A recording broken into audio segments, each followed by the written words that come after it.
যে বাংলাদেশ অন্যতম সেরা যুদ্ধ বিমান কেনার জন্য সাথে চুক্তি করে ফেলেছে, তখন সত্যি বলছি এই খবরটা আমার দর্শকদের জন্য, আমার বাংলাদেশি ভাইদের জন্য কত বড় গর্বের বিষয়। বিশ্বমঞ্চে দাঁড়িয়ে এমন একটা রয়্যাল ডিল সাইন করে, তখন সেটা দেখে হাততালি না দিয়ে পারা যায় না। কিন্তু আজকে যে নিউজ দিচ্ছি, ভারতের জমিনে গিয়া ভারতের বিএসএফ এর সাথে আমাদের বিজিবি যে ভাষাটা ব্যবহার করছে, কলিজাতে শান্তি লাগছে। তবে এবার এই প্রথমবারের মতন বিজিবি বিএসএফ এর জমিনে বৈশা বিএসএফ রে সরাসরি হুমকি দিয়ে আসছে। হুমকিটা কি? আরে রহমান ক্ষমতা দেন হরে ধরি কি করতে আছে রে বাবু। অলরেডি দেখেন পাকিস্তান বাংলাদেশে J-17 ফাইটার জেট হস্তান্তর করিয়া লাইছে। বাবু কি তাজা খবর চিন্তা করা যায়। ব্রেকিং নিউজ, বাংলাদেশের আকাশ প্রতিরক্ষা বা বিমান বাহিনীকে শক্তিশালী করার জন্য বাংলাদেশকে J-17 ফাইটার জেটের সিমুলেটর হস্তান্তর করলো পাকিস্তান। দক্ষিণ এশিয়ার ভূ রাজনীতিতে কি এক বিশাল ভূমিকম্প ঘটে যাচ্ছে? পাকিস্তানের প্রধানমন্ত্রী শাহবাজ শরীফ এবং সে দেশের অত্যন্ত প্রভাবশালী সেনা প্রধান আসিম মুনির একসাথে 3 দিনের সফরে বাংলাদেশে আসতে পারেন। শাবাশ বিএনপি সরকার, আমরা তো এমন বিএনপি সরকারই দেখতে চাই যে কিনা ভারতের চোখে চোখ রেখে কথা বলবে। মির্জা ফখরুল ইসলাম আলমগীর বলেছেন, ভারতের সাথে আমাদের সুসম্পর্ক নির্ভর করে ফারাক্কা চুক্তি সম্পাদনের উপর। ফারাক্কা চুক্তি আমাদের জাতীয় স্বার্থ, তাই যত দ্রুত তাড়াতাড়ি সম্ভব এটা সম্পাদন করতে হবে। তবে ভাই উপকার করছে, বাংলাদেশের বিরাট একটা উপকার করছে। এই প্রথম অনেক বছর পরে পাকিস্তানের একজন প্রধানমন্ত্রী, বাহিনী প্রধান, ফিল্ড মার্শাল আসিফ মুনির বাংলাদেশে আসছেন। Very significant. এই জিনিসটা আমরা চেয়েছিলাম এবং ধন্যবাদ দিই এ কারণে প্রথমে বিএনপি সরকারকে এবং প্রধানমন্ত্রীকে যে তারা এটা রিয়েলাইজ। আসসালামু আলাইকুম দর্শক, নতুন একটা নিউজে সবাইকে স্বাগতম। দর্শক, ভিডিওর শুরুতেই যে ভিডিওগুলোর অংশ বিশেষ আপনারা দেখেছেন, ভিডিওর অংশগুলো দেখেই বুঝতে পেরেছেন যে আজকের এই ভিডিওটি কতটুকু গুরুত্বপূর্ণ এবং আকর্ষণীয় হতে চলেছে। দর্শক, তাই সবাইকে বলবো ধৈর্য সহকারে আজকের এই ভিডিওগুলো দেখতে হবে আপনাদের, তাহলে সবকিছু জানতে পারবেন বা বুঝতে পারবেন। তো চলুন কথা না বাড়াই ভিডিওগুলো দেখে আসি। দাঁড়ান, যারা এখন পর্যন্ত আমাদের এই চ্যানেলটি সাবস্ক্রাইব করেন, প্রতিনিয়ত এ ধরনের গরম খবরগুলো পেতে আমাদের চ্যানেলটি সাবস্ক্রাইব করে দিবেন। যারা করেছেন ধন্যবাদ। চলুন একটা লাইক দিয়ে বিস্তারিত সবগুলো ভিডিওর আলোচনাগুলো শুনে আসি। আর কূটনৈতিক দূরত্বের পর দক্ষিণ এশিয়ার ভূ রাজনীতিতে কি এক বিশাল ভূমিকম্প ঘটে যাচ্ছে? পাকিস্তানের প্রধানমন্ত্রী শাহবাজ শরীফ এবং সে দেশের অত্যন্ত প্রভাবশালী সেনা প্রধান আসিম মুনির একসাথে 3 দিনের সফরে বাংলাদেশে আসতে পারেন, এমনটাই দাবি করছে পাকিস্তানি সংবাদ মাধ্যম পাকিস্তান অবজারভার। কিন্তু প্রশ্ন হলো, হঠাৎ কেন এই হাই প্রোফাইল সফর, যেখানে শুধু বাণিজ্য নয়, আলোচনা হতে পারে ড্রোন প্রযুক্তি এবং মিসাইল সিস্টেমের মতো স্পর্শকাতর প্রতিরক্ষা সহযোগিতা নিয়ে? কিন্তু এর পেছনে আসল ভূ রাজনৈতিক খেলাটা কি? কেন এই সফর ভারতকে চিন্তায় ফেলতে পারে? এই সম্ভাব্য সফরের পেছনের আসল প্রেক্ষাপট বুঝতে আমাদের একটু পেছনে ফিরে তাকাতে হবে। 1971 সালের পর থেকে ঢাকা এবং ইসলামাবাদের সম্পর্ক সবসময় একটা ঐতিহাসিক টানা পোড়েনের মধ্য দিয়ে গেছে। বিশেষ করে শেখ হাসিনার গত 15 বছরের শাসনামলে পাকিস্তানের সাথে সম্পর্ক ছিল কার্যত হিমশীতল। কিন্তু 2024 সালের মাঝামাঝি সময়ে বাংলাদেশে এক বিশাল রাজনৈতিক পট পরিবর্তন ঘটে। শেখ হাসিনার পতনের পর ডক্টর মোহাম্মদ ইউনূসের নেতৃত্বে অন্তর্বর্তীকালীন সরকার গঠিত হয়। বিশ্লেষকরা বলছেন, এই নতুন প্রশাসন বাংলাদেশের পররাষ্ট্র নীতিতে একটি ভারসাম্য বা ডাইভার্সিফিকেশন আনার চেষ্টা করছে। আর এই সুযোগেই কয়েক দশকের বরফ গলে ঢাকা ইসলামাবাদ সম্পর্ক এখন বেশ উষ্ণ হতে শুরু করেছে। ইতিমধ্যেই দুই দেশের মধ্যে সরাসরি সমুদ্র বাণিজ্য রুট চালু হয়েছে এবং ভিসা প্রক্রিয়া সহজ করার আলাপ আলোচনা চলছে। যদি এই সফরটি সত্যি বাস্তবায়িত হয়, তবে এর মূল এজেন্ডা কি হবে? পাকিস্তান অবজারভারের সূত্র মতে আলোচনার টেবিলটা হবে বেশ বড় এবং উচ্চাভিলাষী। প্রথমত বাণিজ্য সম্প্রসারণ ও আঞ্চলিক যোগাযোগ। দুই দেশের মধ্যেই অর্থনৈতিক সম্পর্ক জোরদার করার বড় তাগিদ রয়েছে। পাকিস্তান চাচ্ছে বাংলাদেশের বিশাল টেক্সটাইল এবং তৈরি পোশাক খাতের সাথে যুক্ত হতে, আর বাংলাদেশ চাচ্ছে পাকিস্তানের বাজারে নিজেদের পণ্যের প্রবেশাধিকার বাড়াতে। এছাড়া সার্ক বা আঞ্চলিক যোগাযোগ পুনরুজ্জীবিত করার একটা সুপ্ত চেষ্টাও এর পেছনে থাকতে পারে। তবে এই সফরের সবচেয়ে চমকপ্রদ এবং আন্তর্জাতিক মহলে সবচেয়ে বেশি আলোচিত উপাদানটি হলো প্রতিরক্ষা সহযোগিতা। 1971 সালের পর যা কার্যত অবিশ্বাস্য ছিল। রিপোর্ট অনুযায়ী পাকিস্তান নাকি বাংলাদেশ অর্ডিন্যান্স ফ্যাক্টরি বা BOF এর আধুনিকায়নে সহায়তা করতে আগ্রহী। অর্থাৎ বাংলাদেশের নিজস্ব সামরিক সরঞ্জাম তৈরির সক্ষমতা বাড়াতে তারা কারিগরি সাহায্য দেবে। শুধু তাই নয়, আলোচনা নাকি আরো উন্নত সামরিক ক্ষেত্র যেমন ড্রোন প্রযুক্তি এবং মিসাইল সম্পর্কিত সিস্টেম বা ক্ষেপণাস্ত্র প্রযুক্তি পর্যন্ত গড়াতে পারে। এর বাইরে দুই দেশের সামরিক বাহিনীর মধ্যে যৌথ প্রশিক্ষণ, ডিফেন্স পার্সোনেল বা কর্মকর্তাদের আদান প্রদান এবং নিরাপত্তা সংক্রান্ত সমন্বয় বৃদ্ধির মতো গভীর সামরিক সম্পর্কের ইঙ্গিত পাওয়া যাচ্ছে। তবে মনে রাখবেন, এই সমস্ত তথ্যই এখন পর্যন্ত সূত্রের বরাতে ছড়ানো, কোনো দেশেরই পররাষ্ট্র মন্ত্রণালয় এখনো এর আনুষ্ঠানিক সিলমোহর দেয়নি। এবার আসা যাক এই সফরের টাইমিং বা সময়সূচির দিকে। বিশ্লেষকরা বলছেন, এর পেছনে একটা সূক্ষ্ম কূটনৈতিক সিগন্যালিং বা বার্তা রয়েছে। বাংলাদেশের অন্যতম শীর্ষ রাজনৈতিক নেতা তারেক রহমানের একটি সম্ভাব্য চীন সফরের পরপরই পাকিস্তানের প্রধানমন্ত্রী ও সেনাপ্রধানের এই ঢাকা সফরের গুঞ্জন উঠেছে। চীন, পাকিস্তান এবং বাংলাদেশ এই 3 কোণ যদি কোনোভাবে কৌশলগত সমীকরণে মিলে যায়, তবে তা দক্ষিণ এশিয়ার ভূ রাজনীতিতে বিশেষ করে ভারতের জন্য অত্যন্ত উদ্বেগের কারণ হতে পারে। এতদিন ধরে ঢাকার উপর দিল্লির যে একচ্ছত্র প্রভাব ছিল, সেখানে বেইজিং এবং ইসলামাবাদের এই তৎপরতা এক নতুন শক্তির ভারসাম্য তৈরি করতে পারে। তবে এই সম্ভাব্য সফর শুধু ইসলামাবাদ বা ঢাকার বিষয় নয়, এর সবচেয়ে বড় কম্পন অনুভূত হচ্ছে নয়াদিল্লিতে। বিশ্লেষকদের মতে ঢাকার মাটিতে পাকিস্তানের সেনাপ্রধান এবং প্রধানমন্ত্রীর এই যৌথ উপস্থিতি ভারতের নিরাপত্তা বলয়ের জন্য একটি বড় মনস্তাত্ত্বিক ধাক্কা হতে পারে। এতদিন ভারতের উত্তর ও পশ্চিমে যে দ্বিমুখী সীমান্ত চ্যালেঞ্জ ছিল, ঢাকার এই কূটনৈতিক রিসেটের ফলে পূর্ব সীমান্তেও ভারতের উদ্বেগ বাড়তে পারে। কিন্তু মুদ্রার ওপিঠও আছে, বাংলাদেশের অভ্যন্তরীণ রাজনীতিতেও এই সফর এক বড় পরীক্ষা। 1971 সালের ঐতিহাসিক ক্ষত এবং যুদ্ধাপরাধের ইস্যুগুলো বাংলাদেশের মানুষের আবেগের সাথে গভীরভাবে জড়িত। ফলে পাকিস্তানের সাথে অর্থনৈতিক ও সামরিক সম্পর্ক কতটা গভীরে যাবে তা নিয়ে দেশের ভেতরেও তীব্র আলোচনা সমালোচনা তৈরি হতে পারে। তারেক রহমানের সরকার দেশের ভেতরের এই জন আবেগ এবং বাইরের ভূ রাজনৈতিক চাপ, এই দুইয়ের মধ্যে কিভাবে ভারসাম্য বজায় রাখে সেটাই এখন দেখার বিষয়। যদিও এখনো চূড়ান্ত এজেন্ডা কিংবা সফরের তারিখ আনুষ্ঠানিকভাবে ঘোষণা করা হয়নি, তবে ধোঁয়া যখন উঠেছে তখন আগুন নিশ্চয়ই কোথাও লেগেছে। ঢাকার মাটিতে পাকিস্তানের প্রধানমন্ত্রী এবং সেনা প্রধানের পা রাখাটা হবে এই দশকের অন্যতম বড় ভূ রাজনৈতিক ঘটনা। পদ্মা ব্যারেজ বাংলাদেশের সাথে ভারতের সাথে আলোচনা করার কিছুই নেই। That is the guards we want from our political leaders or those are in charge of the government or country. This is what we want. এর বাহিরে আর কোনো হিসাবই থাকতে পারে না। তিস্তা তুরি দেখে বুড়ি মেরে তিস্তা প্রকল্প মানে চীনের মাধ্যমে বাস্তবায়ন করেন। বাংলাদেশের অস্তিত্ব রক্ষার্থে এর কোনো বিকল্প আছে বলে আমি মনে করি না, ladies and gentlemen. So these are the great movement of the government. Let's see what happens next. তবে এর বিকল্প আমাদের নেই, কারণ আমরা বলেছি বা আপনারা জানেন যে আমাদেরকে এই 17 বছরে আওয়ামী লীগ শেখ হাসিনা মানে যে ভারতীয় দাসী হিসাবে দাসত্ব বরণ করেছিল, বাংলাদেশকে বিশ্বাস করেন 100 বছর পিছনে নিয়ে গেছে। এটা বোঝার ক্ষমতা সবার নাই, কারণ আমরা জ্ঞান পাপি, অনেকে লেখাপড়া আছে তারপরেও আমরা জ্ঞান পাপি। কিন্তু বর্তমান সরকার যে পদক্ষেপে এগিয়ে যাচ্ছেন বা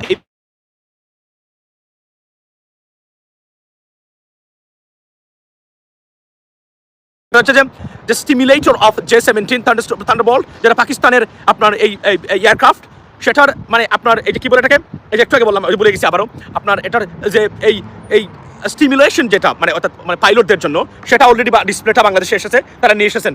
তো this are the great news, trust me. এটা আমাদের জন্য সিরিয়াসলি মানে খুবই ভালো খবর যে এগুলাই বাংলাদেশের অস্তিত্বের জন্য মানে আপনার সবার আগে দরকার। এই যে আমাদের গতকালকে আপনারা দেখেছেন আমার লাইভে এসে ভারতীয়রা তারা বলছেন বাংলাদেশকে সেকেন্ড গাজা বানাবেন, মানে দ্বিতীয় গাজা হবে বাংলাদেশ। আপনি কল্পনা করতে পারেন মানে এই কথাটা কি ধরনের মারাত্মক এবং কি ধরনের ডেঞ্জারাস। ভারতীয়রা কোন জায়গা থেকে, এবং তাও পশ্চিমবঙ্গের ভারতীয়রা যারা বাংলা ভাষায় কথা বলে, তারা এই কথাগুলো এসে বলছে লাইভের ভিতরে। বাংলাদেশ এগুলো সিরিয়াসলি নেওয়া দরকার। এবং আমি বললাম না, we have to start from the scratch, because Sheikh Hasina বাংলাদেশকে 100 বছর পিছনে নিয়ে গেছে। কয়েকটা উন্নয়ন প্রকল্প করেছেন, উন্নয়ন প্রকল্প বা ইনফ্রাস্ট্রাকচার এগুলো দরকার আছে যোগাযোগ ব্যবস্থার জন্য, কিন্তু বাংলাদেশের মূল বা কোর যে প্রবলেমগুলো বা প্রিন্সিপালস এগুলো নষ্ট করে গেছে, বিনষ্ট করে গেছেন আওয়ামী লীগ সরকার। তারা কিছুই করেন নাই এবং আল্লাহ বাঁচিয়েছে, মনে করি আল্লাহর হুকুম হয়েছে। মানে কেউ ভালো কাজ করেছিল বাংলাদেশে বলেই যে আমরা দেশটাকে রক্ষা করতে পেরেছি জুলাই আন্দোলনের মাধ্যমে, আর না হলে বাংলাদেশ সত্যিকার অর্থেই একটা মানে রেজিস্টার্ড করে রাজ্যে পরিণত হওয়ার মানে আপনার মানে পথে ছিল। এখন প্রশ্ন হলো যে ভারত এগুলাকে কিভাবে দেখে বা কী ধরনের প্রতিক্রিয়ার মাধ্যমে তারা এটা নিবে, এটা আমরা জানি না। তবে সরকার যে পদক্ষেপ নিয়েছেন এই মুহূর্তে, বিশেষ করে পাকিস্তানের প্রধানমন্ত্রীকে আমরা বাংলাদেশে দেখতে চাই, আমরা আসিফ মুনিরকে বাংলাদেশে দেখতে চাই। কেন দেখতে চাই? বাংলাদেশের অস্তিত্বের জন্য পাকিস্তানের সাথে অ্যালায়েন্স করা, এবং পাকিস্তান যেভাবে মানে একদম বাইয়ের মতো মনে করে যদি বাংলাদেশের বিপদে তারা পাকিস্তানের আসবে, পৃথিবীর কোনো দেশ এভাবে এই মানে আসবে না, এটা আপনি নিশ্চিত করে মানে নিশ্চিত থাকতে পারেন। এবং যে ধরনের মানে এই যে এবং পশ্চিমবঙ্গে আপনি দেখেছেন আমাদের মানে মানসিকতার অধপতন হচ্ছে, কিন্তু পশ্চিমবঙ্গে কিন্তু মানসিকতার তাদের কিন্তু ঠিকই উন্নতি হচ্ছে। ফর এক্সাম্পল আমি আপনাকে বলি, সেটা হলো যে আপনারা দেখেন এখানে শুভেন্দুর মতো একজন প্রচণ্ড গণ্ডমূর্খ কুসংস্কারপন্থী উগ্রবাদী লোককে তারা আপনার পশ্চিমবঙ্গের দায়িত্ব দিয়ে দিয়েছেন। এটা আমার গাড়ি নিয়ে গেছে অলরেডি। আচ্ছা, আমার আমার গাড়িটা আসলে সার্ভিসে দিছি। সার্ভিস মানে হচ্ছে আপনার অ্যালাইনমেন্ট ঠিক করা, something like that, it's a beautiful day. এই জন্য তারা ঠিক করে। সো এটা হচ্ছে খুবই মানে আপনার গুরুত্বপূর্ণ। এখন প্রশ্ন হলো যে আমাদেরকে এই দেখেন বিএনপি মানে আপনারা অনেকে সমালোচনা করেন, অনেক খারাপ কাজ হচ্ছে, এই হচ্ছে সেই হচ্ছে। আমি বলি না বারবার, যদি ধারাবাহিক সরকার পরিবর্তনের প্রক্রিয়া মানে শেখ হাসিনা বন্ধ না করতো, আমরা অনেকগুলো পরিবর্তন দেখতে পেতাম। এই মন্দের মধ্যে ভালো কাজ হবে, নিশ্চিত থাকতে পারেন আপনি।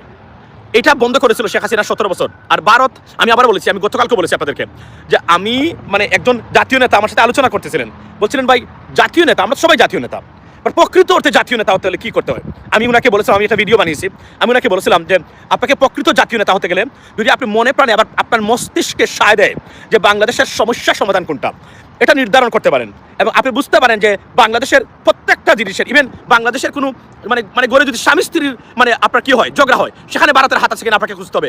এটা একটা উদাহরণের স্বার্থে আমি বলছি, বোঝানোর জন্য, for the sake of argument, right? যদি আপনি এটা বুঝতে পারেন আপনি জাতীয় নেতা, ইভেন তো আপনি কোনো কিছু করতে পারেন নাই, আপনি কোনো কিছু করেন নাই, কোনো উন্নয়ন প্রকল্প করেন নাই, সত্যিকার অর্থে একটা রাস্তা তো অবদান রাখতে পারেন না আপনি, কিন্তু আপনি যদি এটা মনে করেন শুধু বিশ্বাসটা আপনার মস্তিষ্ক থেকে আসে, আপনি লুক দেখানোর জন্য, ফেক সেন্টিমেন্ট না, বিশ্বাস করেন আপনি জাতীয় নেতা। এই কথাটা আমি ওনাকে বলেছিলাম, বিশ্বাস করেন আমাদের যে ধরনের অবস্থা চলছে, যদি আমরা এখনো হুঁশিয়ার না হই, আমাদের বাংলাদেশের কোনো রক্ষা নাই, লেডিস এন্ড জেন্টলম্যান। সো সেখানে সবচেয়ে বড় জিনিস হলো যে পাকিস্তান প্রধানমন্ত্রী শেখ হাসিনা কখনো 17 বছরে বা 20 বছরে কেউ আসেন নাই, আসতে দেয় নাই, তারা ভারত চায়নি বলে আসতে দেয় নাই, এবং আপনার আসিফ মুনির আসবেন, এটা বাংলাদেশের জন্য একটা গৌরবের ব্যাপার। এবং আমি মনে করি এই সময় বাংলাদেশে আসা তারা বাংলাদেশ সত্যিকার অর্থে, ভারত কি বললো, কোনো ধরনের কোনো কানি দেওয়া দরকার নেই। এবং জামাত আর এনসিপি আর বিএনপির ভিতরে ডিসএগ্রিমেন্ট থাকবে, কিন্তু মাংস খাওয়া যাবে না। মনে রাখবেন, বিএনপির ক্ষতি করতে গেলে, ভারত বা তারেক রহমান সাহেবের ক্ষতি করতে গেলে তাকে আগে জামাত এনসিপি দ্বারা বাংলাদেশের মানুষের কাছে পৌঁছানোর চেষ্টা করবে তারা, এটা করা যাবে না, মাথায় রাখবেন এই বিষয়গুলো। এই সময়ের ভিতরেও যতটা কাজ হওয়ার এই কাজগুলো আমরা করে দেবো এবং ইনশাল্লাহ হবে, এটা হলো বাস্তবতা, লেডিস এন্ড জেন্টলম্যান। এবং আমি এই খবরটা শুনি, এবং এটা পাকিস্তান অবজারভার দিয়েছে, it's this newspaper is very close to the government, so which is most likely, and এটা হওয়া উচিত। ভারত কি মনে করলো এটা দেখার বিষয় না, ভারতকে একটা জিনিস নিশ্চিত করা যেতে পারে গভর্নমেন্টের পক্ষ থেকে, সেটা হলো কি, যে আমাদের দ্বারা আপনাদের দেশের স্বাধীনতা, সার্বভৌমত্ব, আমাদের ক্যাপাসিটিও নাই, অথবা কোনো ধরনের ষড়যন্ত্রে বাংলাদেশের মাটিকেও ব্যবহার করতে হবে না ভারতের, এটা আমি বিশ্বাস করি এবং আমি বিলিভ করি। এর বাহিরে বাংলাদেশ নিয়ে আপনাদের মাথা কামানোর কোনো দরকার নাই। যদি কোনো ধরনের চিহ্ন পান, কোনো ডিস্টারবেন্স বা কোনো ধরনের অকারেন্স মনে করেন যে there is something going on, let us know, will take action promptly. এর বাহিরে বাংলাদেশ নিয়ে আর কোনো চিন্তাই আপনারা করবেন না। দেখেন, মালদ্বীপ বের করে দিয়েছে ভারতকে, কিন্তু মালদ্বীপে কোনো ধরনের হস্তক্ষেপ নাই। কেন নাই জানেন? বিকজ তাদের পলিটিশিয়ানসরা সত্যিকার অর্থে এই মালদ্বীপকে রিপ্রেজেন্ট করে। শেখ হাসিনা 17 বছর, টোটাল 20 বছর ইন্ডিয়া ফার্স্ট যে পন্থা বা যে আইডিওলজি বজায় রেখেছিল, এটাই বাংলাদেশকে একদম সর্বনাশ করে দিয়েছে, লেডিস এন্ড জেন্টলম্যান। সো এখন থেকে আমাদেরকে বাংলাদেশি জাতীয়তাবাদ, বাংলাদেশি বিশ্বাসী, এই ধরনের পলিটিশিয়ান আমাদের দরকার, তারাই বাংলাদেশকে এগিয়ে নিয়ে যেতে পারবেন। এর বাহিরে বা এর বিকল্প আর কোনো কিছু নেই। আমি সবাইকে মনে করবো, এবং আমি মনে করি যে সরকার যেভাবে এগোচ্ছে সবার সমর্থন দরকার এই ক্ষেত্রে। তিস্তা প্রকল্প, আপনার পদ্মা ব্যারেজ, তারপরে আপনার বর্ডার ইস্যু, এটা সব কিছু যতটুকু পারা যায় পাকিস্তানের সাথে তাদের টেকনোলজি ইউজ করে এটা আমরা ব্যবহার করতে পারি। এর বিকল্প নাই আমাদের সামনে। এবং যতদিন কিয়ামত পর্যন্ত, যতদিন বাংলাদেশ আছে, ভারত আমাদের প্রতিবেশী আছে, তারা কোনোদিন বাংলাদেশকে একটা উন্নত রাষ্ট্র হতে দেবে না। আপনি যদি এটা বুঝতে ব্যর্থ হন, জীবনে বাংলাদেশকে এগিয়ে যেতে পারবেন না। এবং আমি মনে করি বিএনপির টপ লেভেলে এই বিষয়টা খুব সক্রিয়ভাবে তারা বিবেচনা করতেছেন। তারা বুঝেন যে Bharat is a number one trouble maker for Bangladesh. আজকের যত ধরনের সমস্যা আছে, আর আওয়ামী লীগ আপাতত তারা শেখ হাসিনা তো আসতে পারবে না, আসা উচিত না, তাদের কাছে আসা উচিত না বাংলাদেশের রাজনীতির। আওয়ামী লীগ যদি কখন আসতে চায় 20 বছর তারা বাহিরে থাকুক, দেখা যাক কি হয়। কারণ আওয়ামী লীগ বাংলাদেশে বিশ্বাস করে না, আওয়ামী লীগ ভারতীয় ন্যাশনাল। এই যে আপনি দেখেন শুভেন্দু যে কথাবার্তা বলতেছে, একটা জিনিস নিশ্চিত করবেন বাংলাদেশের প্রিয় মানুষরা, ভারতীয় কোনো এজেন্ট যেন বাংলাদেশের দায়িত্বে না থাকতে পারে, এটা খালি নিশ্চিত করবেন, আর কিছুই লাগবে না আমাদেরকে। এবং ভারতীয় কোনো মাথামোটা বুদ্ধিজীবী টাইপের লোক, কোনো ধরনের সমর্থনকারী যেন বাংলাদেশের কোথাও সফল না হতে পারে, এদেরকে একদম কিক আউট করে দিবেন সব জায়গা থেকে। এই যে আজকে সাকিব মাশরাফি কে আবেগঘন বক্তব্য দিচ্ছেন এবং দেখলাম তাদেরকে খুব কাভারেজ দিচ্ছেন, এই দুইটা র্যাটস, দিস আর র্যাটস। মনে রাখবেন, এগুলো হচ্ছে আমাদের জন্য ইঁদুর। এদেরকে চিহ্নিত করে রাখবেন। আবেগী কথাবার্তা পোস্টে জীবনে কখনো মাথা কামাবেন না এবং এগুলাকে গুরুত্ব দেবেন না। এরা এখন বিপদে পড়েছে বলে এই বক্তব্যগুলো রাখতেছে। যদি বিপদে না পড়তো, এরা বাংলাদেশকে জিম্মি করে রেখেছিল ভারতের কাছে। এরা হচ্ছে এই দালালগুলা, সংস্কৃতি জগতের দালাল, স্পোর্টসের দালাল, অর্থনীতির সেক্টরের দালাল, বা ক্রিয়া আপনার খেলাধুলার ক্ষেত্রে যে খেলার জগতের দালাল, প্রত্যেকটা সেক্টরে ভারত দালাল তৈরি করেছে। এবং এটা তারা অন্য একটা দেশ থেকে তারা এই মেকানিজমগুলো তারা বাংলাদেশে নিয়ে এসেছে এবং এভাবে তারা কাজ করে। এটা সবার বুঝার ক্ষমতা নাই, কিন্তু আপনারা যারা সচেতন বর্তমান নতুন প্রজন্মের জেনজি আছেন, আপনারা নিশ্চয়ই বুঝেছেন বলেই তো আমরা সত্যিকার অর্থে বাংলাদেশ পেয়েছি। এবং প্রতিটা ক্ষেত্রে তারা দালাল, আপনি কল্পনা করতে পারবেন না। লেখক, বুদ্ধিজীবী, উদিচি, এই যে উদিচি সব ভারতীয় দালাল। এরা প্রত্যেকটা সেক্টরে টাকা পয়সা দেওয়া। এরপরে সবচেয়ে ক্ষতিকারক যেগুলো আমাদের জন্য দালাল, সেটা হচ্ছে যে আমাদের হুজুরদের মধ্যে যে দালাল যারা আছে, ধরেন চরমুনাই, আব্বাসি, এরপরে আবু হিবুল্লাহরা, এরা হচ্ছে সবচেয়ে বড় দালাল। এদের সমস্যা কি জানেন? এরা 50% বুঝে কাজ করে, 50% না বুঝে কাজ করে। এবং এদের সবচেয়ে বড় অভিযোগ আমি তাদের বিরুদ্ধে আনবো, তারা সাংঘাতিক অর্থলোভী। এরা সাংঘাতিক অর্থলোভী, টাকা পেলে তারা যে কোনো কিছু করতে রাজি আছে। তারা বাংলাদেশে বিশ্বাস করে না।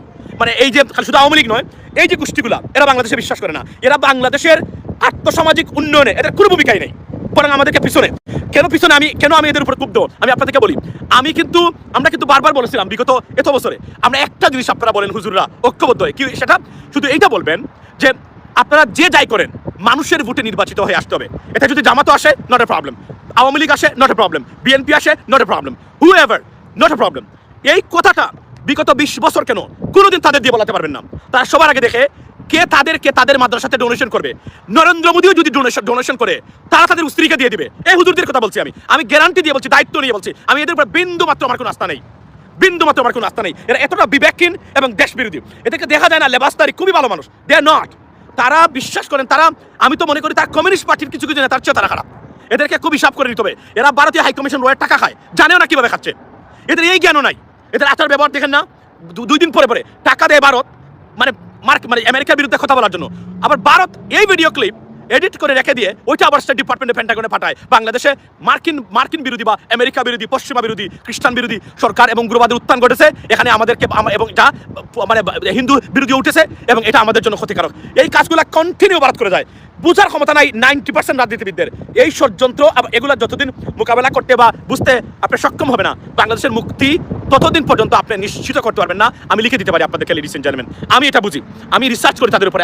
এবং তারা কি করে জানেন, তারা অন্য একটা দেশ মধ্যপ্রাচ্যের, আপনারা জানেন দেশটাকে, সেখান থেকে টোটাল ফর্মুলা তারা আনে এবং ভারতের সেনাবাহিনীর ট্রেনিং সবকিছু সেই ফর্মুলাতে, বিবেকহীন মানবতাহীন ট্রেনিং। এগুলা খুবই ডেঞ্জারাস এই গতিতে এগিয়ে যাচ্ছে ভারত। এক্ষেত্রে বাংলাদেশের রক্ষার একটাই উপায়, বাংলাদেশের রাজনীতিবিদরা সচেতন হবেন, আমাদের ঐক্য থাকবে। আমাদের বর্তমানে যেভাবে ঐক্য আছে, বিরোধী দলীয় নেতা যে কোনো সময় প্রধানমন্ত্রীর সাথে কথা বলতে পারে, দেখা করতে পারে, 80 টাইম মেতে উঠতে পারে, আমরা এগুলো চাই। আমরা এর আগে যে দেখেছিলাম প্রধানমন্ত্রীর সাথে বিরোধী দলীয় নেতাদের যোগাযোগই নাই, তারা একদিকে গেলে আরেক দল অন্যদিকে যায়, আমরা এগুলো চাই না। এর বাহিরে বাংলাদেশকে আপনি ফিক্স করতে পারবেন না। আমি আবারও বলছি, আপনি খেয়াল করেছেন কিনা জানি না, গত নির্বাচনের আগে তারা কিন্তু বলেছে ভারতের জাতীয় স্বার্থের জন্য প্রয়োজনে ভারত যে কোন ধরনের কাজ করতে পারে যেন জামাত ক্ষমতা না আসে। দেখেন তারা বলেছে নাও জামাত ক্ষমতা না আসে, এটা করতে হবে তাদেরকে। এখন কেন বিএনপি বলে না? বিকজ আওয়ামী লীগ নাই, মন্দের মধ্যে ভালো, তারা বিএনপির বিপক্ষে। আসলে তারাও বিএনপির বিপক্ষে। তারা চায় বাংলাদেশে, they believe in one party in Bangladesh, সেটা হচ্ছে আওয়ামী লীগ। এবং আমি বাংলাদেশের মানুষ যারা আছেন সবার প্রতি অনুরোধ, ভারতীয় কোনো এজেন্ট এবং দালাল, ভারত যাদেরকে স্পন্সর করে, জায়গা দেয়, আশ্রয় দেয়, পৃষ্ঠপোষকতা করে, এরা যেন বাংলাদেশের রাজনীতি এবং ক্ষমতা। দর্শক শ্রোতা, আশা করি সবগুলো ভিডিও দেখেছেন এবং সকল বিশ্লেষকদের বিশ্লেষণগুলো মনোযোগ সহকারে শুনেছেন। তো প্রত্যেকটি বিশ্লেষকদের বিশ্লেষণ শোনার পরে আপনারা কি জানলেন, বুঝলেন? আপনাদের মূল্যবান মতামতটা ভিডিওর কমেন্ট বক্সে জানিয়ে দিন। আর হ্যাঁ, পারলে ভিডিওটি শেয়ার করুন। যারা এখন পর্যন্ত আমাদের এই চ্যানেলটি সাবস্ক্রাইব করেনি, প্রতিনিয়ত এই ধরনের গরম গরম খবরগুলো পেতে আমাদের এই চ্যানেলটি সাবস্ক্রাইব করে আমাদের সাথে থাকুন। ইতিমধ্যে যারা অলরেডি সাবস্ক্রাইব করে দিয়েছেন সবাইকে অসংখ্য ধন্যবাদ জানিয়ে ভিডিওটি এখানে শেষ করছি। ভালো থাকবেন সবাই, আল্লাহ হাফেজ।